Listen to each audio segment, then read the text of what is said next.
Меккеге барсам сұрадым Алла, Кабада тұрсам жыладым Алла.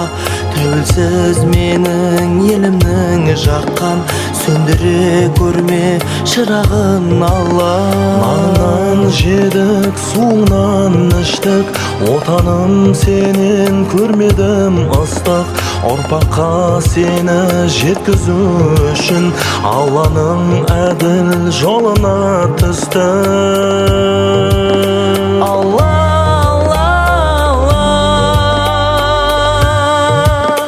шүкір, шүкір, Аллаға шүкір, шүкір.